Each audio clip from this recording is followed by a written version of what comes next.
Well, welcome everyone to our bridge presentation here. We have as a very special guest today, Dr. Ibram X Kendi.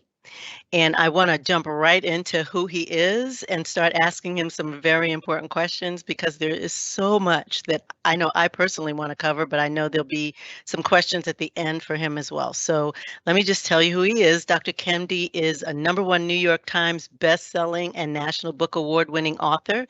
He's the Andrew W. Mellon Professor in the Humanities at Boston University and the founding director of the BU Center for Anti-Racist Research. Dr. Kendi is the author of Stamped from the Beginning, which is a definitive history of racist ideas in America, which won the National Book Award for Nonfiction, and The Black Campus Movement, which won the W.E.B. Du Bois Book Prize. He's also the author of the #1 New York Times bestseller, How to Be an Anti-Racist, and Stamped, Racism, Anti-Racism, and You, a young adult remix of Stamped from the Beginning, which he co-authored with Jason Reynolds. He most recently authored the #1 indie bestseller, Anti-Racist Baby, available as a book board and a picture board for caretakers and little ones. Dr. Kendi, alongside the award-winning historian Dr. Keisha N. Blaine, edited the upcoming 400 Souls, which I can't wait to see, which is a choral history of African Americans covering 400 years in the voices of 90 writers. Dr. Kendi is a contributing writer at The Atlantic and a CBS News correspondent. He's published numerous essays in periodicals, including the New York Times, the Washington Post, Time, the Huffington Post, and The Root. Dr. Kendi has received research fellowships, grants, and visiting appointments from a variety of universities, foundations, professional associations, and libraries, including the American Historical Association, the Library of Congress, National Academy of Education, the Lyndon B. Johnson Library and Museum, the Rutgers Center for Historical Analysis, Brown University, Princeton University, Duke University, the University of Chicago, and UCLA. He was a 2019 Guggenheim Fellow, and he will also become the 2021 Francis B. Cashin Fellow at the Radcliffe Institute for the Advanced Study at Harvard University. And I am proud to announce that as of yesterday, yes, he is the winner of the prestigious Genius Grant, which recognizes exceptional creativity as well as future potential across the arts, sciences, humanities, advocacy, and other fields. Whew! You go, Dr. Kendi. I thought, my goodness, it's going to take me so long just to read his bio. We got to get to the good stuff too. I'm sorry. No, that's all good stuff. I'm kidding. But it's an amazing amount of accomplishment that you have had. And we are just so honored and so happy to have you here to talk to us about, racism, specifically anti-racism, and kind of help us through our journey because we've been on this one for a little bit now. It started last summer, and we're trying to move on and move forward. So we think your perspective could be very, very helpful. Well, So, thank you. Thank you for having me. given that, yeah, I just want to ground you a little bit in what we have done so that you can understand sort of the context of what, how you're answering some of my questions for you. We have been asked to do a lot of research from clients in the business world in all kinds of categories.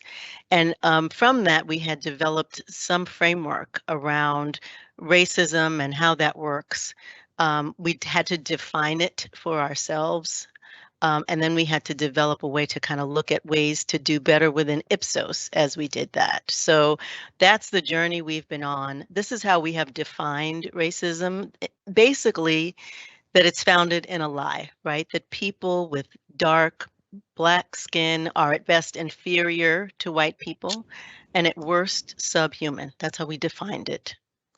And to this day, we still bear the brunt of the deep bruises that this has caused. So given that, we also mapped out, again, a bit of a framework that we've been working from, where we started with this lie at the center, and then we sort of looked at that across a couple of axes, right? So sometimes the lie is embedded in our systems. Sometimes it's very behavioral. Sometimes that lie is very conscious, and sometimes it's unconscious. And we looked at all four of those buckets, and as a result of that, we tried to figure out what could be done within each of those. And based on that, we have pillars that we have developed around how to do better at Ipsos. So that's kind of where we're starting from, is this framework that kind of looks at whether it's, conscious or not, and systemic or behavioral. And I'd love to start then with you around, let's just go back to the very beginning. Let's talk about this word racism, because it is so loaded, right? And I think people get afraid of it. I think people get sensitive around it. They get defensive around it. But I'd just love to hear your perspective about racism, what that is, and by the way, anti-racism and what that is. Sure. And so I think that, well, let me just sort of say this. First, I'm excited to be in conversation with you, April, and I'm glad we're able to have this event. And one of the things I'm trying to get people to recognize is, and to understand, is to see racism is almost like a disease. And what that means is that it is something that is not inherent to the earth. It's not inherent to humankind. It's not inherent to the human consciousness.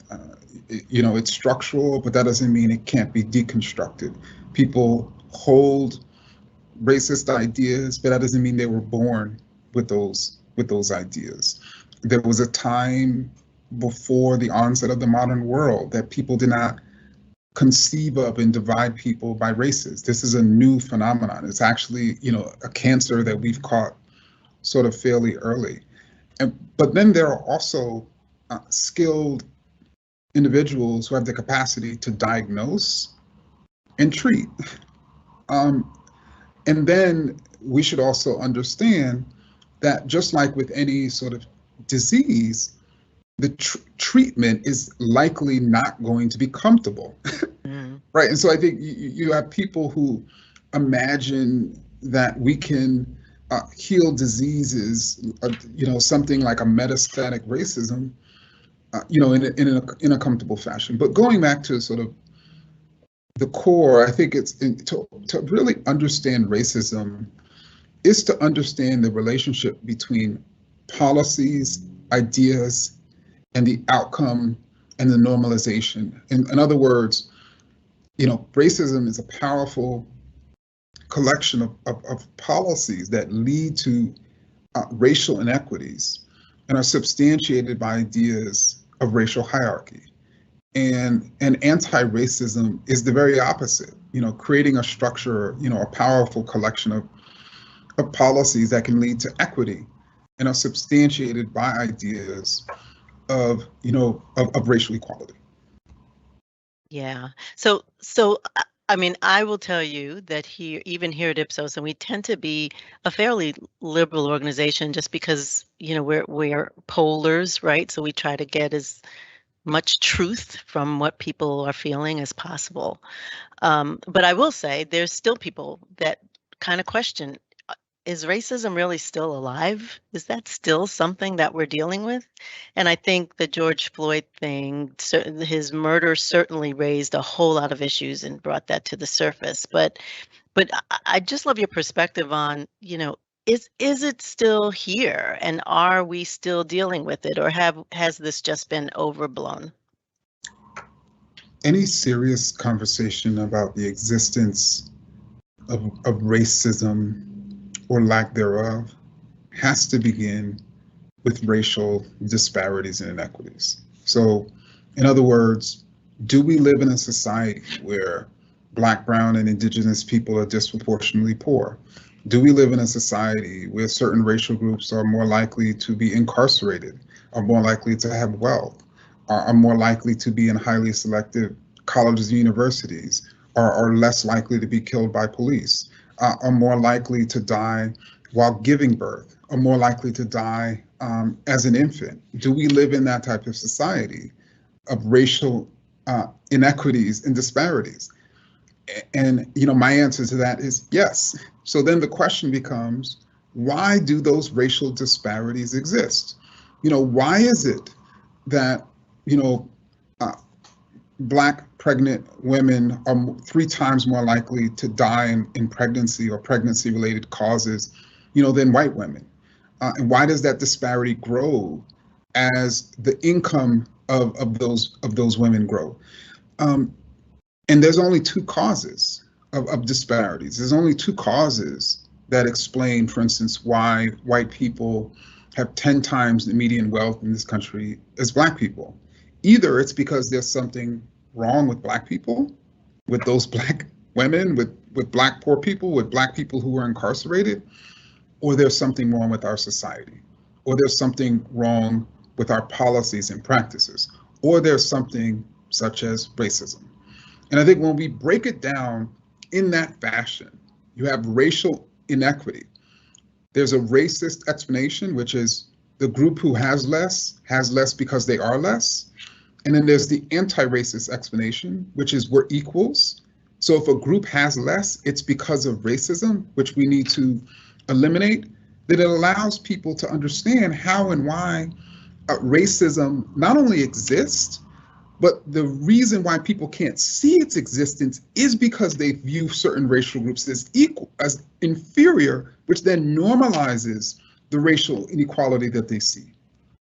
Yeah.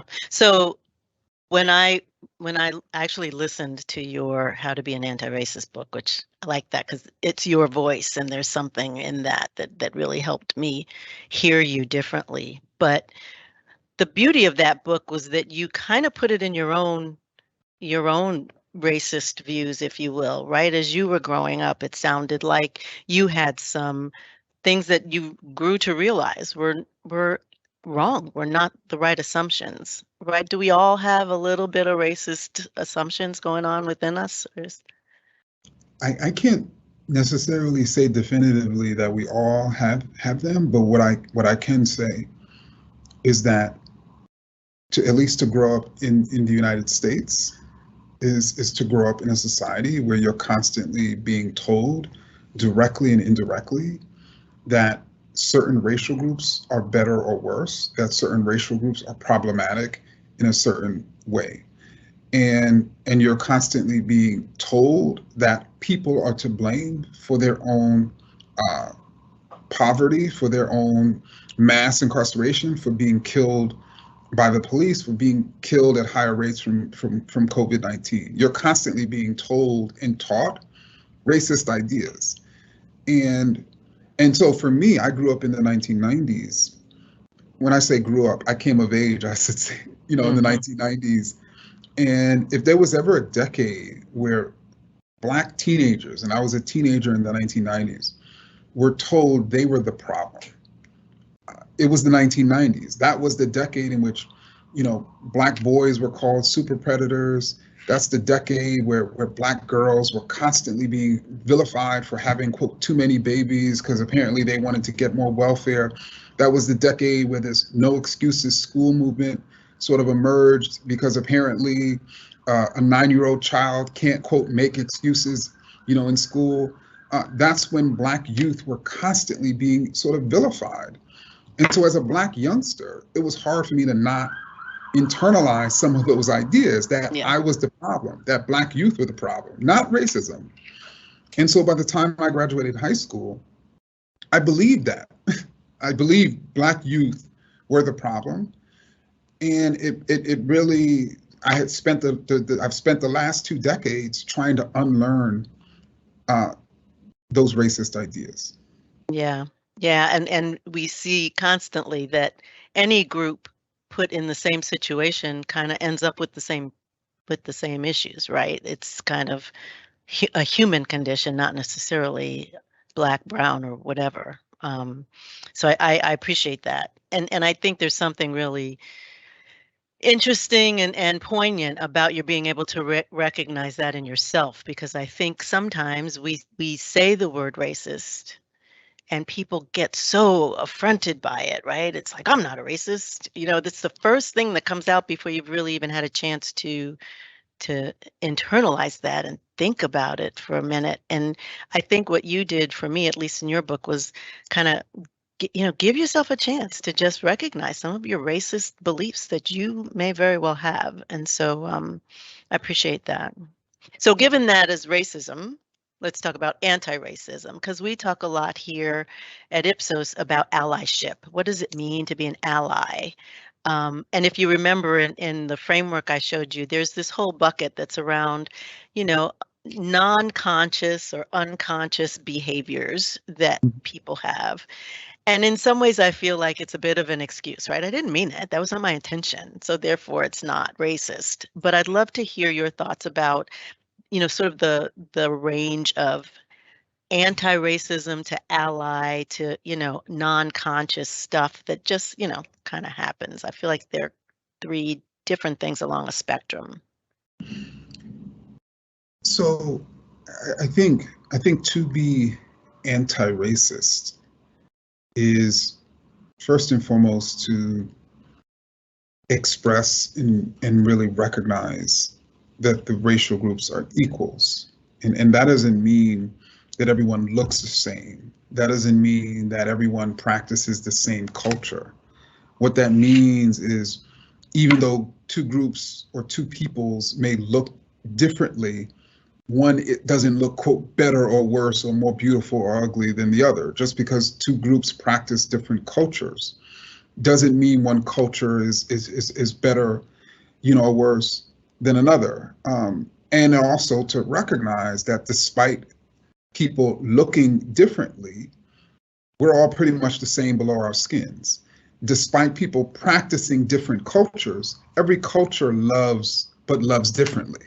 So that's a human quality. So really recognizing the sameness of our sort of bodily or biological makeup, the sameness of our behaviors, and the difference, of our sort of aesthetic and cultural sort of makeup, and respecting that difference. And so in respecting that difference and recognizing different groups as equals, to be anti-racist is to then begin to see the inequality in our society as abnormal and not the result of something being wrong with a particular group.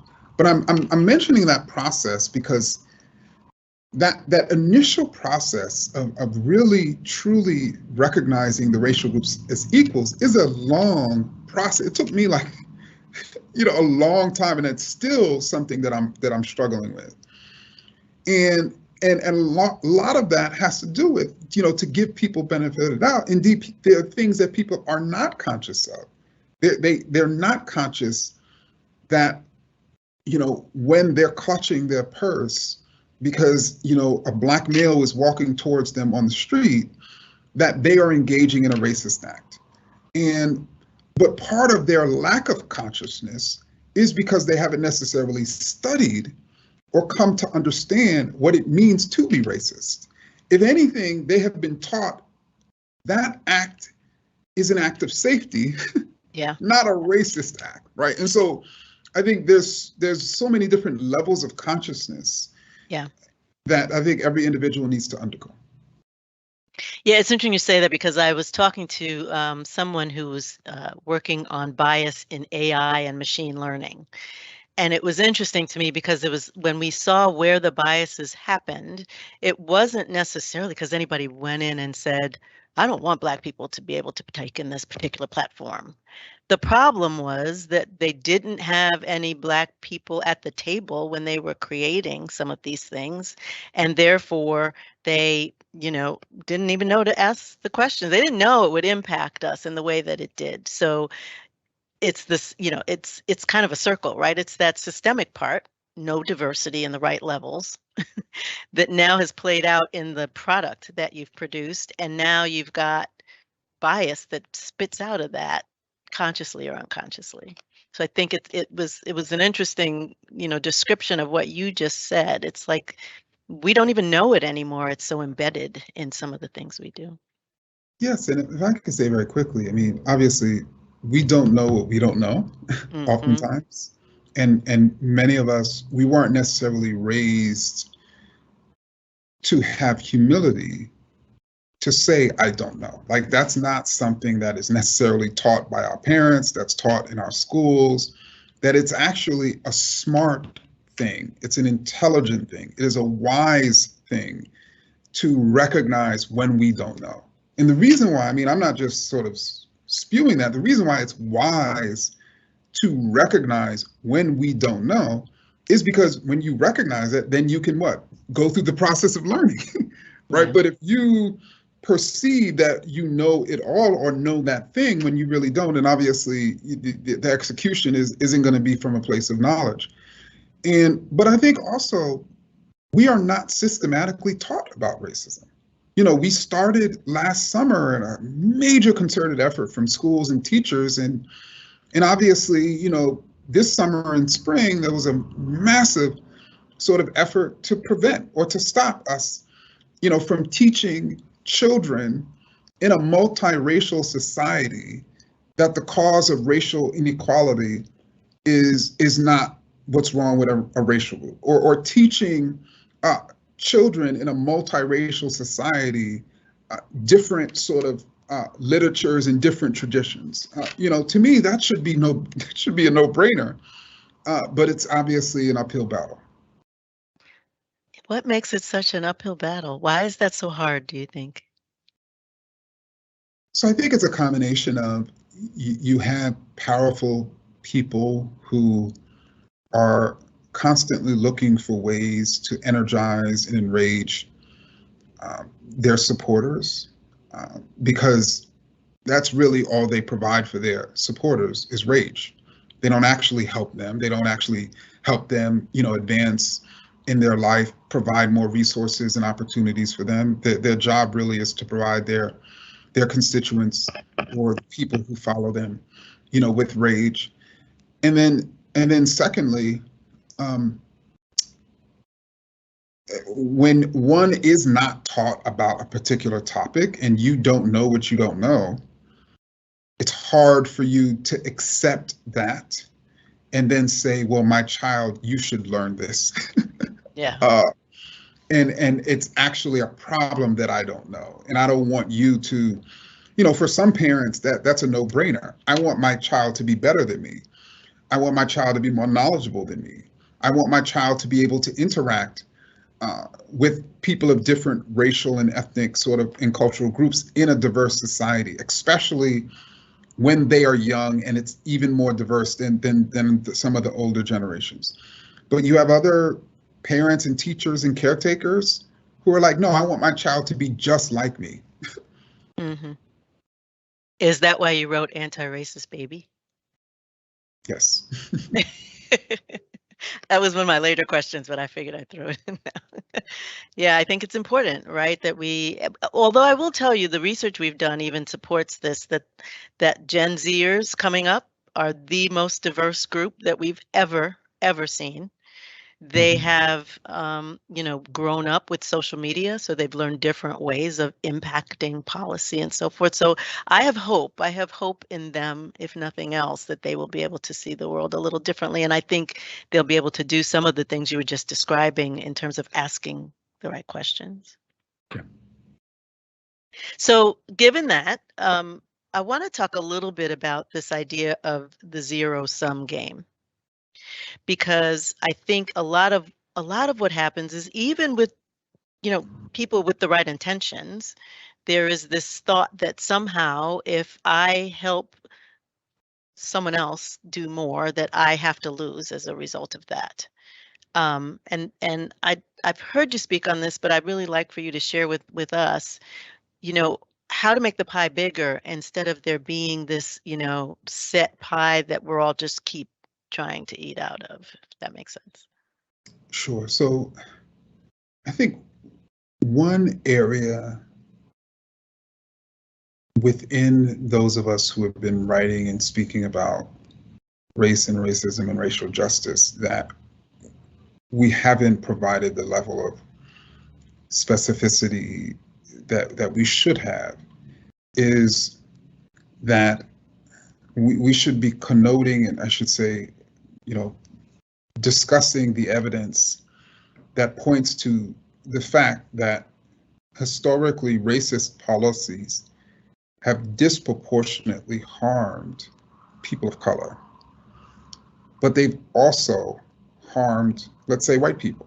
So the harm isn't as much, which is what makes this a racial issue, but it's harmed white people nonetheless. There's going to be white Americans who this fall or next fall are going to struggle to vote because of voter suppression policies that were implemented in their states that were primarily targeting, Black and Indigenous and Latinx voters, but it affected them, it harmed them, right? There are going to be white people who are killed by the police. And there are more white Americans who are dying as the result of police violence in this country than any other major sort of Western, democracy. And so, but Black people are dying and Native folks are dying at 3 times the rate of white people. So the rate at which white people are dying of police violence is extremely high, and it's a huge problem. And if we radically transform American policing, it would bring that number down, as well as the ghastly number of Black and Indigenous, people who are dying. I'm mentioning that because typically what we say is these anti-racist policies, these transformations we are going to make are really only going to help people of color. And so that causes some white folks to be like, well, this ain't going to help me. And indeed, it's going to hurt me. So therefore, I'm going to resist it. I mean, if you're, let's say, a white male, and you're part of a unit, at a company or at an institution, and that unit is seeking to diversify, particularly bring in more women of color, some white men would see that as a threat. But what they don't necessarily know is that more diverse units and teams are actually more efficient, more productive, and ultimately more profitable. And so they actually bring more resources to the institution, to the company, which then allows the employees, including that white male, to benefit from those resources through raises and bonuses and other sort of things. So I think people don't really see and understand how, the changes we want to make can actually help them. And part of that is because no one is saying that to them. No one is explaining that to them. And, part of that is also because they have been taught, and we have been taught, this zero-sum game that doesn't exist. Yeah, that's super important, right? Because I do think it's hard for someone to give up something, right? And I struggle a lot with, because it's the right thing to do.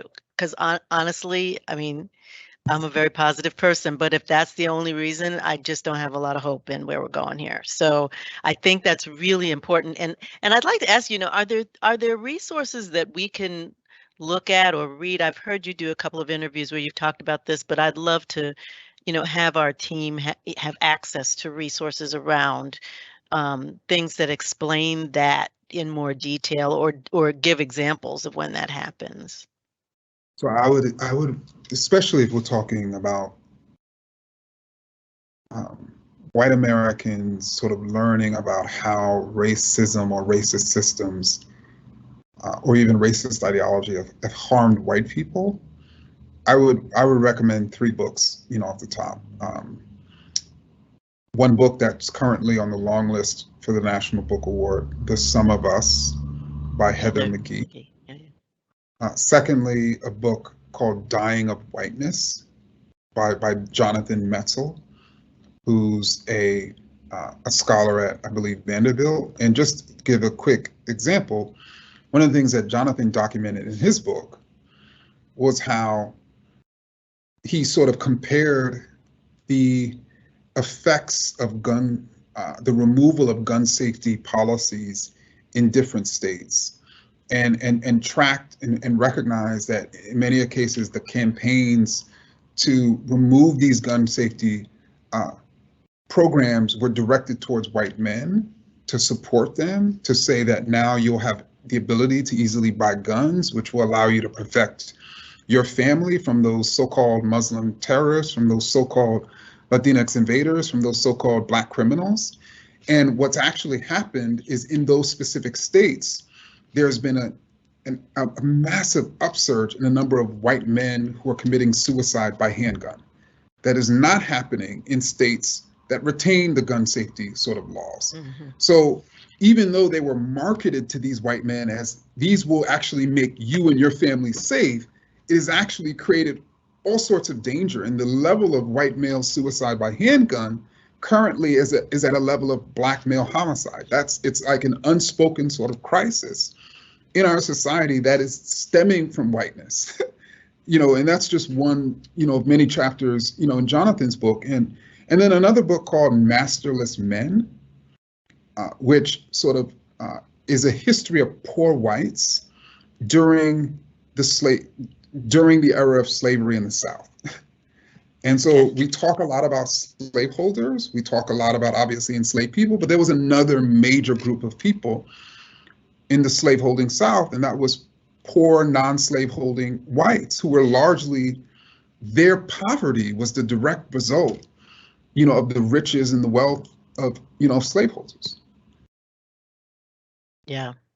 So those are three great things, Janice. I know you're listening. We have an atlas that we try to keep resources in, so we will definitely add those. So thank you for that. You mentioned a little bit about how corporations actually do better, right? When they've got diversity in their decision making and at key points at the table. We deal a lot with companies now who are coming to us, asking for help in doing research around how to reach the Black consumer, how to be anti-racist. What do we as a corporation need to do? And what's interesting is, one of those projects that I worked on, the person described, at work, you almost have to learn how to be anti-racist. I can go home and be as racist as I want, but when I'm here, I've got to know what not to say, what to do, whatever. So this idea of actually being better for business, I think, is an important one, even as we talk to our clients. Do you have any examples of corporations that that have really taken on an anti-racist agenda and that have seen results from doing that? So I do know of some corporations, but I'm always hesitant to provide examples, largely because what I'm finding is the journey of every corporation is radically different. Mm-hmm. And if any corporation seeks to model its journey, its praxis based on what another company is doing, who potentially is likely in a different sector or is in the same sector but has a different sort of market or different market share or a different number of employees or different sort of makeup, it creates sort of problems.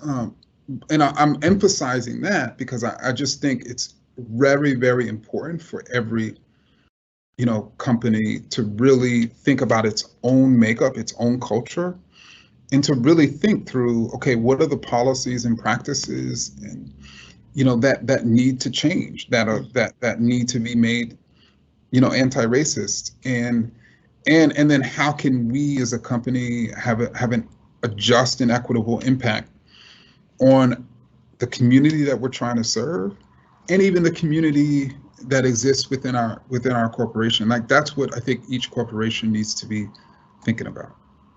Yeah, that's fair. That's very fair. So from a company like us, like an Ipsos, and you don't have to give me details, but what kinds of things would you expect to see coming out of a research-based company whose mission is to, understand people, markets, and societies? what, let's look at outcomes, right? What kind of an outcome would you see coming from Ipsos that would make you say, oh, okay, there you go. They've got it. They know what they're doing here. Well, let me give an example, which I think is a a study that actually Ipsos did.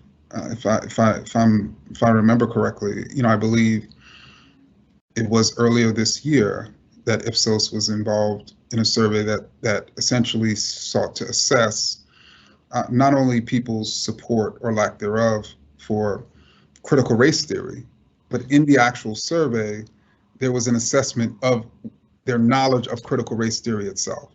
We asked the question 2 different ways and got very Yes. different answers.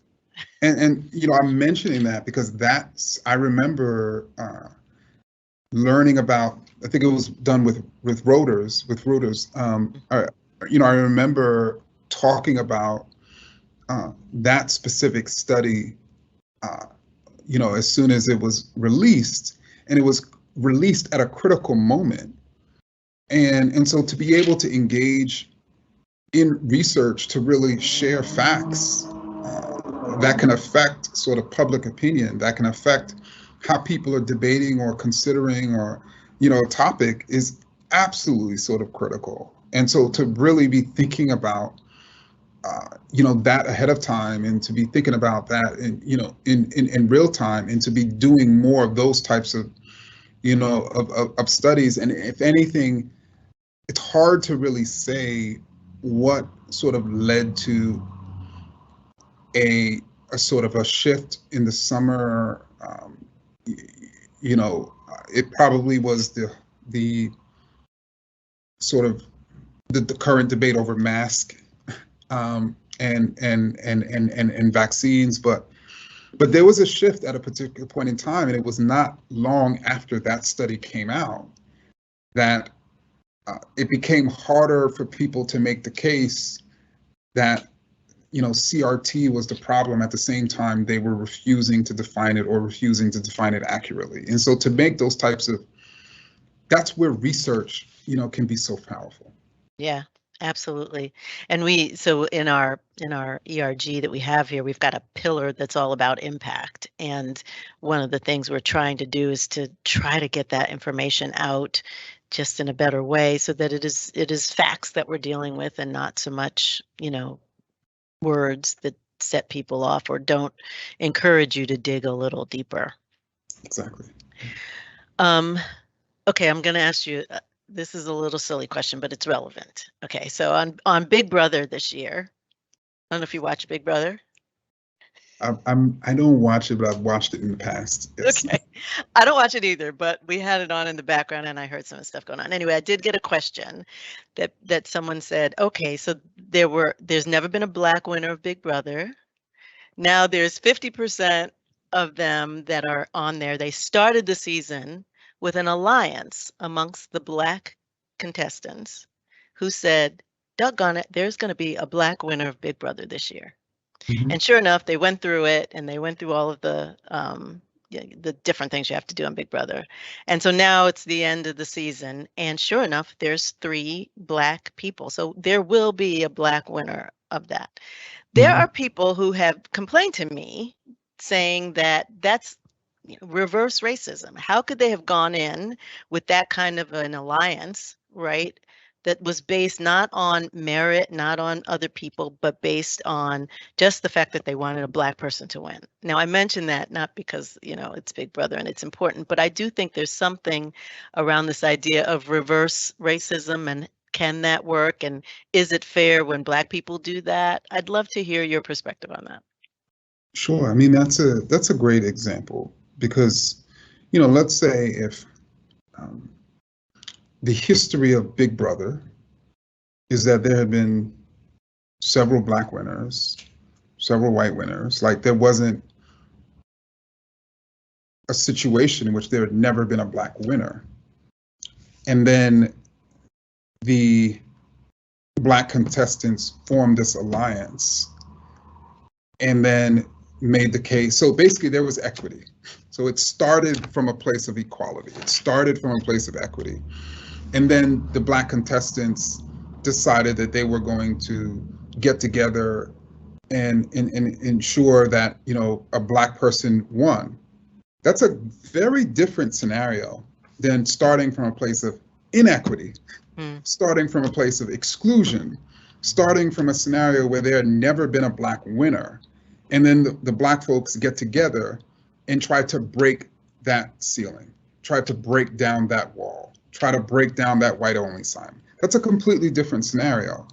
And so I think that in order for us to have an honest conversation about whether something is racist or anti-racist, we have to start with, is there equity or inequity to begin with? And then what is going to be the effect of the act? Is the act itself going to create more inequity or equity? And I think that's where some people just don't understand. They're focused on the process. Mm-hmm. So you know, to give an example, they are equivalent to, you know, I have a 5-year-old daughter. Her name is Imani.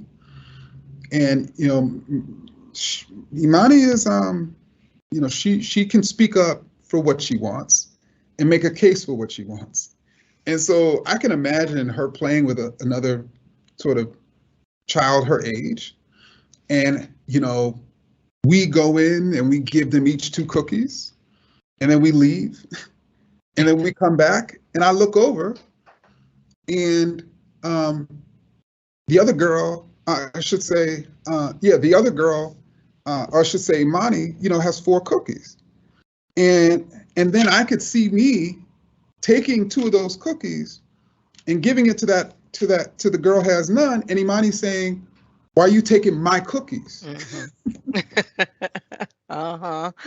Right? How dare you take my cookies? Or me not taking any cookies from her and giving the other girl 4 cookies, and Imani saying, "Well, what about my cookies? You're discriminating against me." Yeah. I can see my daughter saying that. Yeah. Right? But, you know, it's a joke, but on another level, that's what people are doing when they're claiming that it's the same thing as if I was to go back, I gave them 2, they both had 2, and then I start giving, you know, one girl more of the cookies and not giving. That's a completely different scenario. And unfortunately, people aren't admitting the inequity to start and the equity that is reached. Yeah, totally get it. Thank you for that. So I'm going to take some questions from the audience now. We have a few. Here's one. My wife and I are white. We adopted an African-American toddler when he was 1 year old. He's now 20 and is a successful young man. If you could go back in time, what advice would you give as we considered how to integrate his culture and heritage into ours?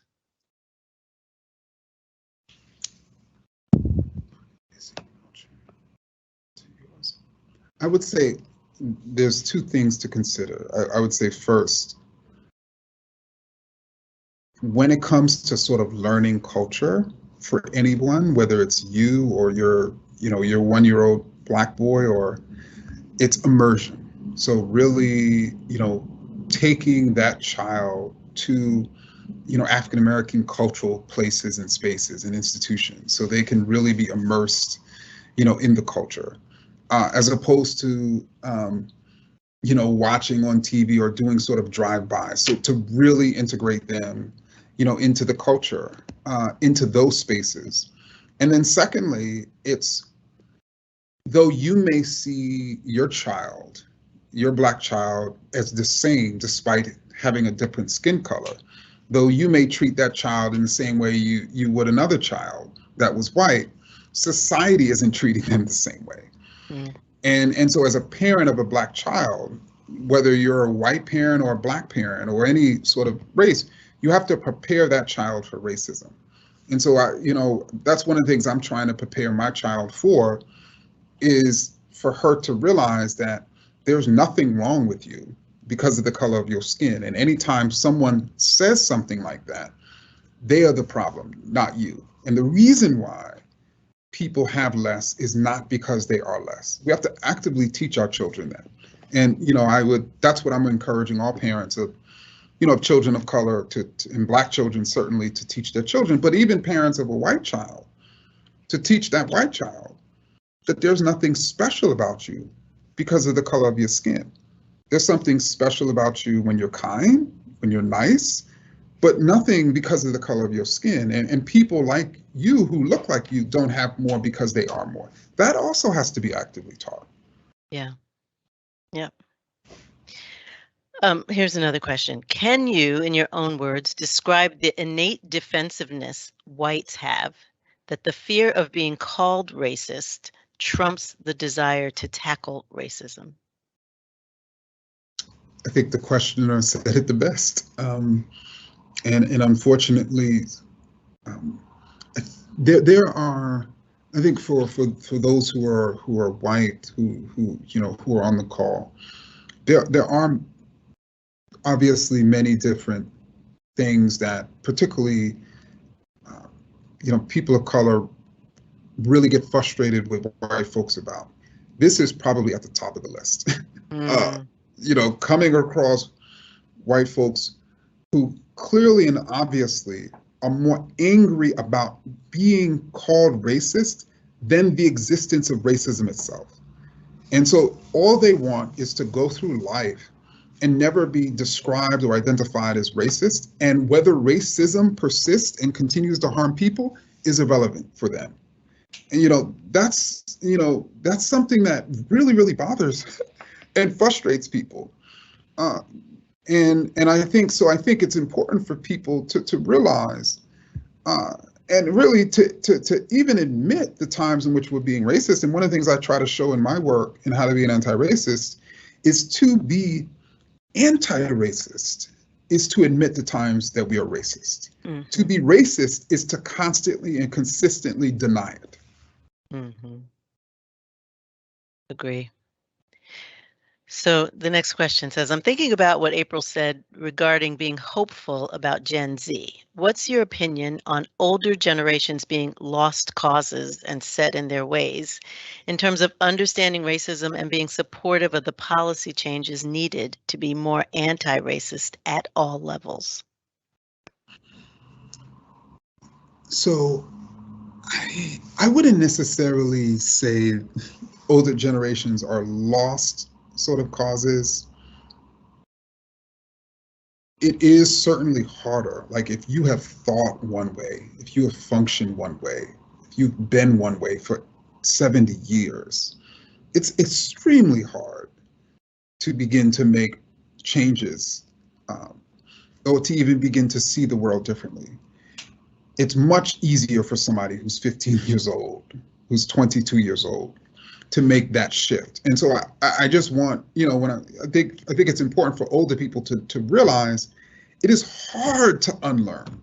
Yeah. Right. But if you're younger, you're learning. So you're not having to do the whole process of unlearning while learning at the same time. And I think that's part of the reason why, because of how difficult it is, that, older folk are like, no, I'm straight. I'm good. It's worked for me this far, right? And then I think also when you're older, unfortunately, and I guess I'm older now too, in a way, we come to,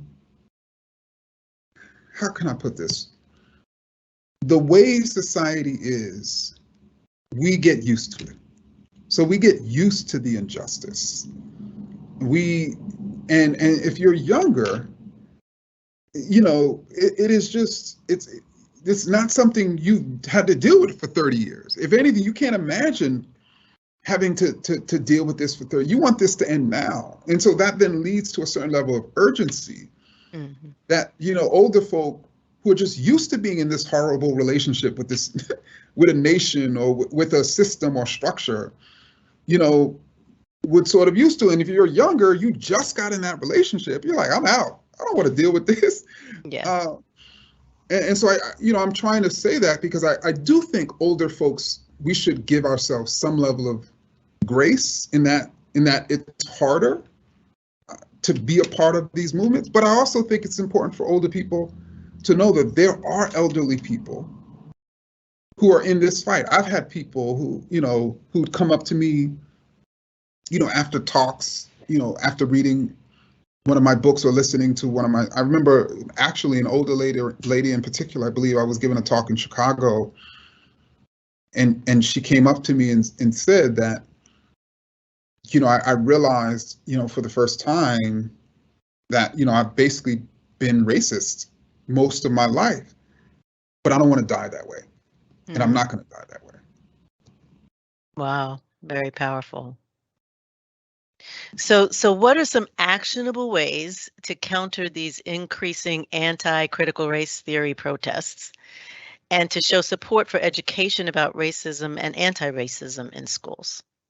Run for school board, support candidates that that are firmly about teaching truth and instituting policies that are for the well-being of our children. So run or support campaigns. If you can't literally join a campaign or run yourself, you may be able to help fund one. And so, those campaigns are starting or happening, and so I would urge everyone, to support those school board members if you can't run yourself. I mean, that's just so incredibly important. I think we've learned over the past year just how critically important and how powerful school board members are. Yeah, it's an involvement, right, that I think a lot of us have avoided or just didn't think was important, and now we see how critical it really is. Can you speak to the white framing of survey questions? So how to tackle that, just like the bias that's gone into AI, that's embedded in how and what we survey and how those questions are asked? Sure. So there's multiple levels to this. I think first and foremost, there, a question sort of stems from an experience or basic assumption. And so different groups may have different experiences and different sort of basic assumptions. And so to give an example, going back earlier, we talked about the racist and anti-racist explanation.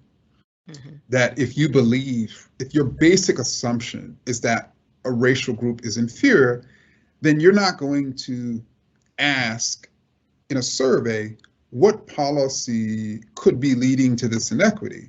You're going to ask in the survey, well, what behavior is leading, let's say, to this inequity? Now, that's an extreme example, but it's an example nonetheless of how a basic assumption then leads to a research or survey question.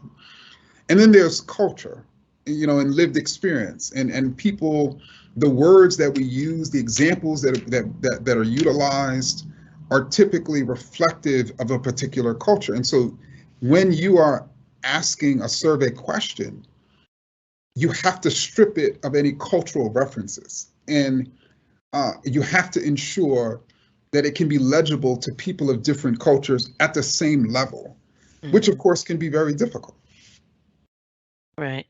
Right, that makes sense. So I think we have time for one last question. This one is about the idea of reverse racism, right? It's saying that basically there's an emerging school of thought that states that to be racist, one must be in a position of socioeconomic power to enforce that idea. So therefore, minorities can't be racist because they don't have the ability to enforce it on a mass scale. So in other words, Black people can't be racist because they don't have the power to be racist. What are your thoughts on that?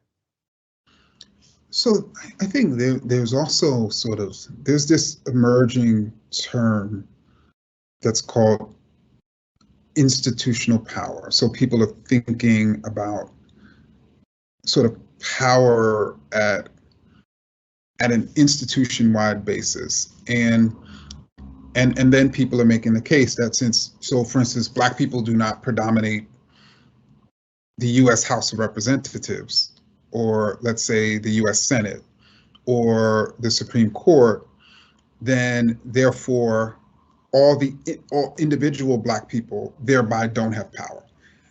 and what I've been trying to get people to sort of understand is to distinguish between the group and an individual.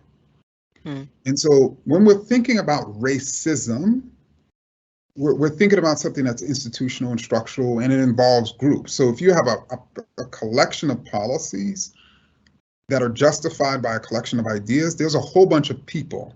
There's groups of people that are involved, in upholding the structure of racism. But when you talk about the term racist, that's an individualized term. So you're talking about an individual person, an individual policy, individual idea. So the question isn't whether Black people as a collective group have, quote, power. The question is, does that single Black individual have power? Those are two different questions. Does a Black cop have power? Does a Black CEO have power? Does a Black Supreme Court justice have power? Does a Black hiring manager have the power to say, I'm not going to hire that Black person because Black people are lazy? And so that's a different type of question. And so once we separate racism from, which is institutional, and racist, which is individual, and we start asking the question, do individuals have power? Do individuals have the power to resist? Are some people not resisting because they think the problem, are there Latinx people who think the problem are Latinx people and therefore are not resisting anti-Latinx racism or xenophobia? There are. Are there indigenous people who do not challenge the structure of racism? Are there Black people who don't challenge the structure of racism? Are there Black people who are saying to white people, no, actually Black people should not receive reparations. The slave owners should receive reparations. And they're saying that at the same time they're running for office in California with an attempt to get the white vote. Is that happening? Yes. So people are expressing ideas that are harmful to Black people out of their own self-interest when it's going to harm Black people and help them only personally. Yeah. But again, when we look at an individual level, I would say that an individual Black person can indeed be racist. Yeah, got it. Well, Dr. Kendi, I think we are at the top of our hour. I am so excited to have had you here with us. I think you've just imparted a whole lot of knowledge for us to go back and stew on for quite some time. But I do want to thank you once again for being here and for helping to educate us here at Ipsos. You're welcome, April. Thank you so much for having me. It's very nice to meet you. All right. Take care. Bye.